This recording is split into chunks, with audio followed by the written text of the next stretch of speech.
Hey everybody, welcome back to the Morning Movement Show. I'm your host, Sarah Joy Gaines, and we have a very special guest today. We have Andréa Becker, author of, give it up, very deserving of applause, author of the upcoming book, Get It Out, on the Politics of Hysterectomy.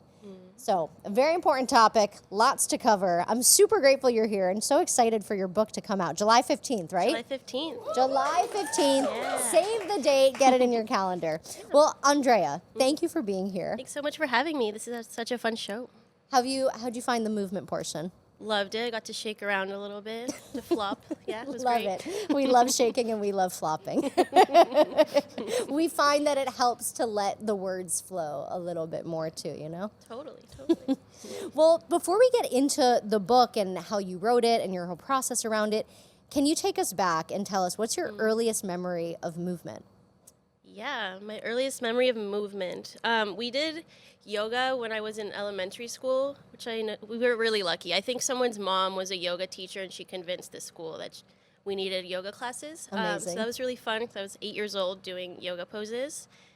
And then I got back into it in graduate school, which has been really nice ever since. You know, I really live in my head, so getting some time to just be mindful, do some crazy shapes, be upside down. Totally. Yeah. Do you find that it helps your writing or your process as a researcher? I would say so, because I'm constantly thinking about research. I'll be like washing dishes and thinking about a paper that I'm writing. Right. So I think it's good for my brain to take a second and not be doing that. Totally. Yeah. Well, so let's talk about this book that you're writing, Get It Out, coming out, as we said, July 15th. Available for pre-order. Available for pre-order. Sue, that's like a very important part, right? It's a pre-order? Yeah, So I think so. pre-order the book. And so tell us a little bit about the book. Yeah, it's about hysterectomies. I interviewed 100 people who either had a hysterectomy or want one, just about their experiences through a sociological lens. And so how did you come, because hysterectomy is not something that we talk about or even hear often. I mean, of course, in the like reproductive conversation, we hear, of course, a lot about abortions, but hysterectomy is not so much. Right. Yes, exactly. And so I got into this field through abortion. Throughout graduate school, I studied different areas about abortion. And then when I was picking a dissertation topic, I realized this really big contradiction. So hysterectomy at the time, 1 out of 3 people born with a uterus will have it removed by the age of 65. Now it's 1 in 5. But so it was 1 in 3, and yet we never talk about it. Right. There's one sociologist that has written a book about it. We have very little research outside of like biomedical research. And so I wanted to understand how people experience it and what it's like to get one. Right. Well, and so you're a medical sociologist, what does that mean exactly?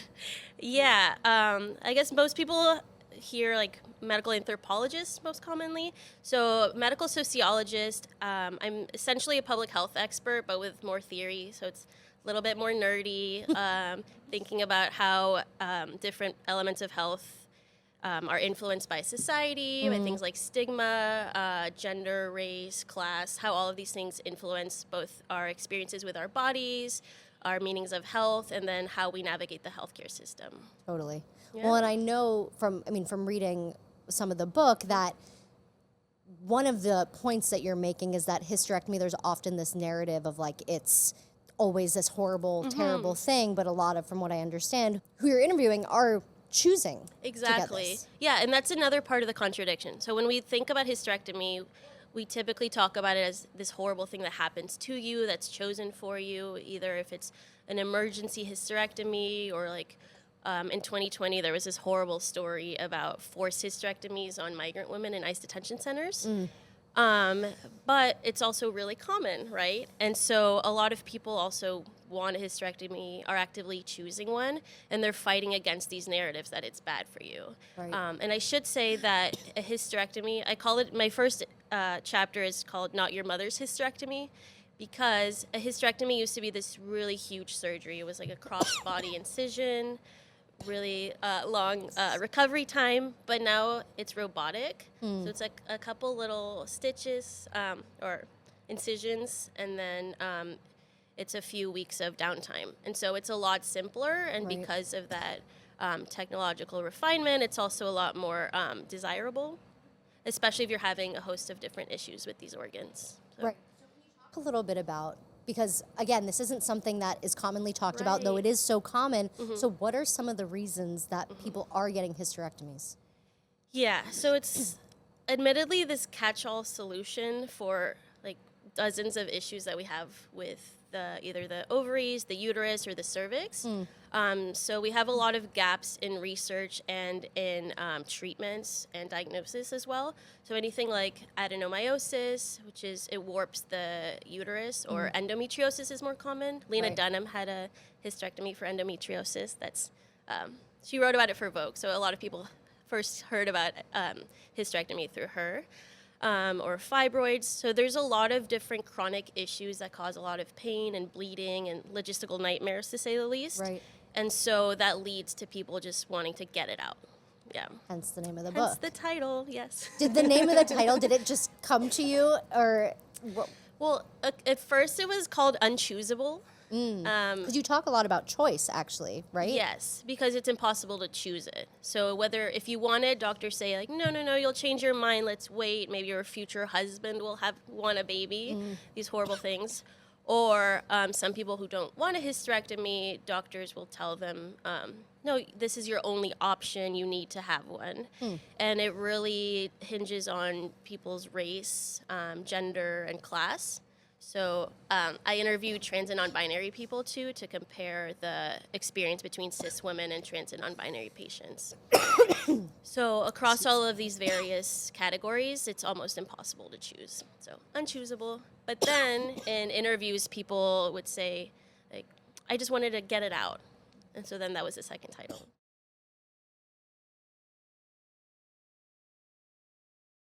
Welcome back, everybody. Thanks so much for being here for the Morning Movement Show. Again, with our guest, Andréa Becker, author of Get It Out on the Politics of Hysterectomy.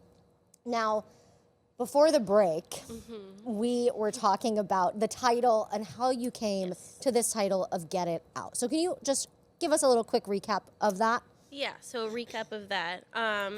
So we talked about how my first title was Unchoosable. Right. Get back into that? Yes. Definitely. Because it's difficult to choose it, whether you want one. Doctors will tell you, no, you'll change your mind. Let's wait a bit. Maybe let's have some babies first. Really problematic things like that. And then other women who maybe don't want a hysterectomy, would like to try other treatments, would like to have a baby one day. Some of those women are told hysterectomy is your only option. And so in both of those cases, it doesn't feel fully choosable.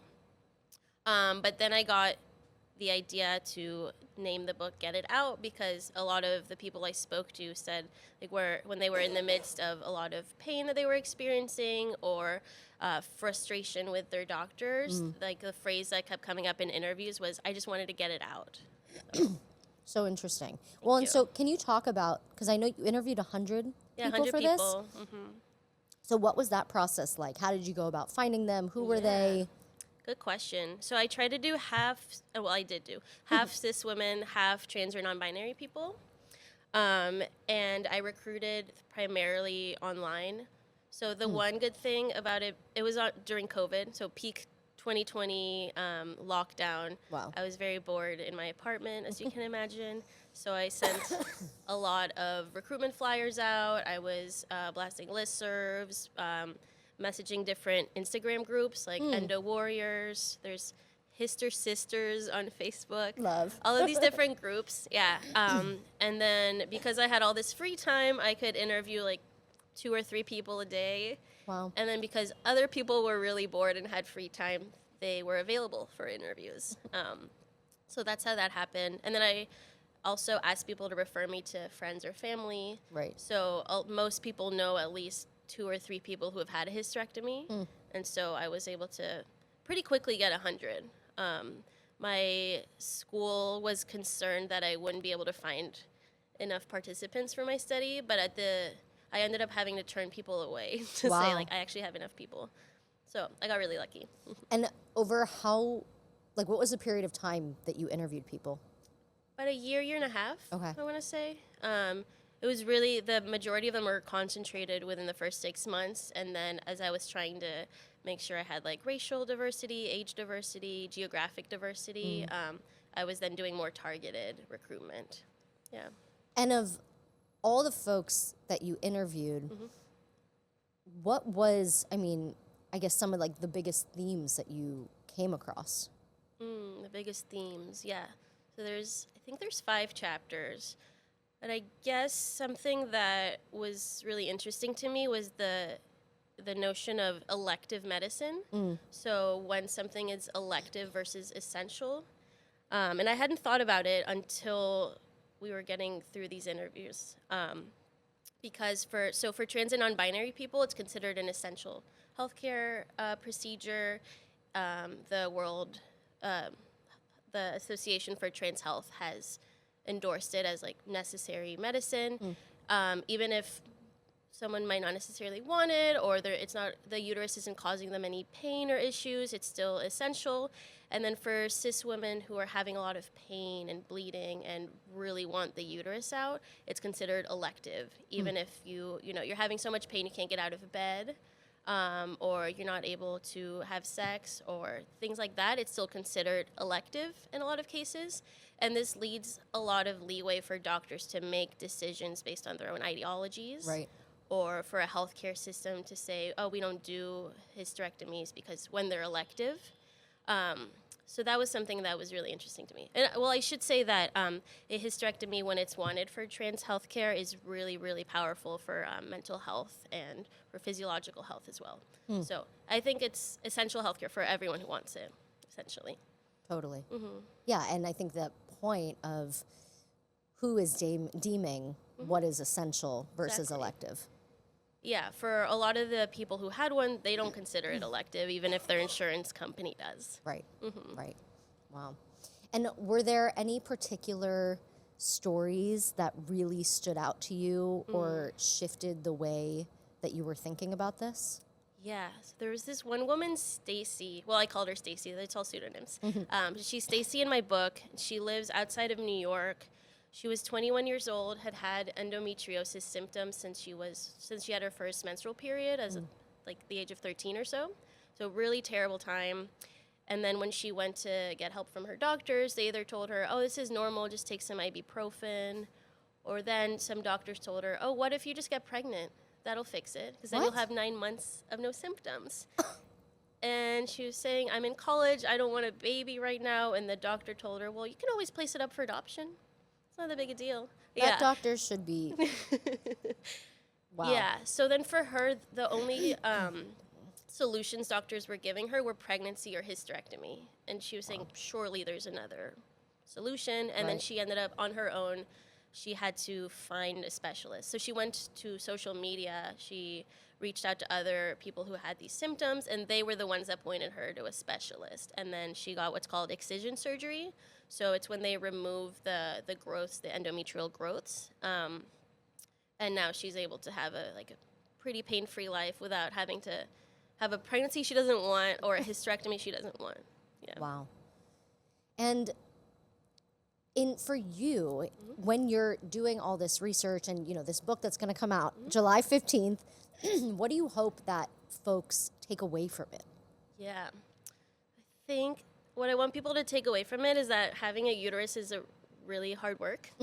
I love you referred to it in the book as, if domestic work is a second shift, the uterus is a shift that never stops, something like that? Yeah, it's a shift that never ends. Yeah. So even if you have a normal, healthy menstrual period, it's still 5 to 7 days of the month that are a logistical nightmare, plus pain and bleeding. And then we spend 30 years on average, 30 consecutive years preventing pregnancy. So even if everything is going well, having a uterus is really hard work. And then, 10% of people have endometriosis.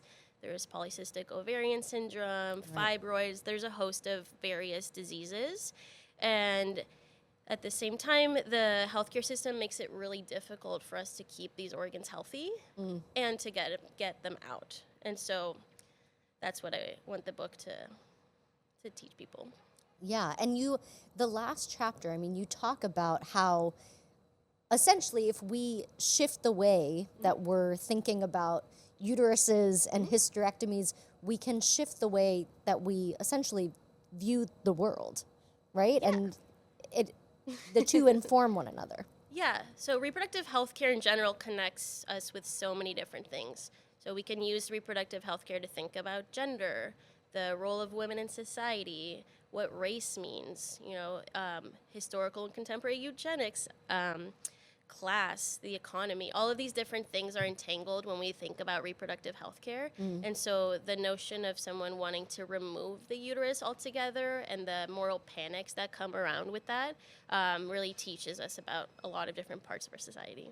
Right, because the panic being around, okay, well then you're taking away your fertility, which is this very, gendered role. Without a uterus, what even are you? So. Right. Wow. Yeah.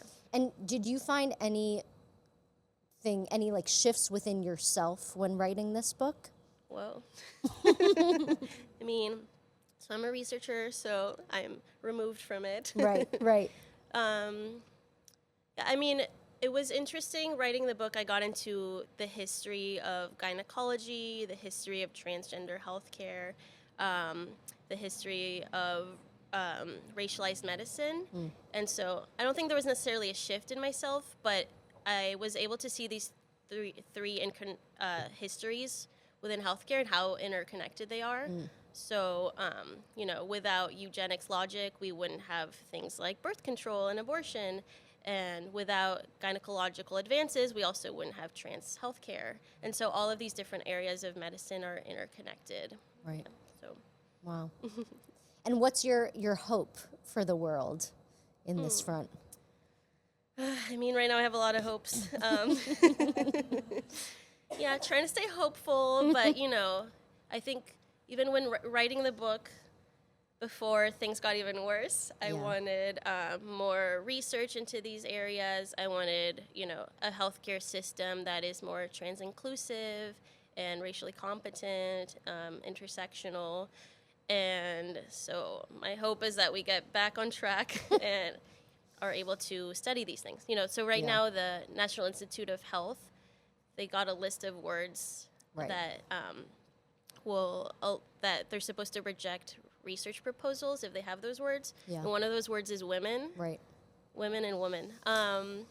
So I hope we can get back on track, even though I was, in my book, really critiquing what we already had. And, excuse me, what would you say, I mean, because I feel like it's so easy, or oftentimes we might see these things, we hear these things, right, these words are being banned, and for the majority of people who are not doing research but are just kind of consuming, okay, this is happening, like what am I to do? What would you recommend for folks beyond the bounds of research? Yeah, I mean, what makes me feel better about the world is how resilient these communities are. Yeah. So even from the beginning of westernized medicine, people who were left behind by medicine or marginalized by it have always banded together to learn about our bodies, to learn about how to take care of ourselves.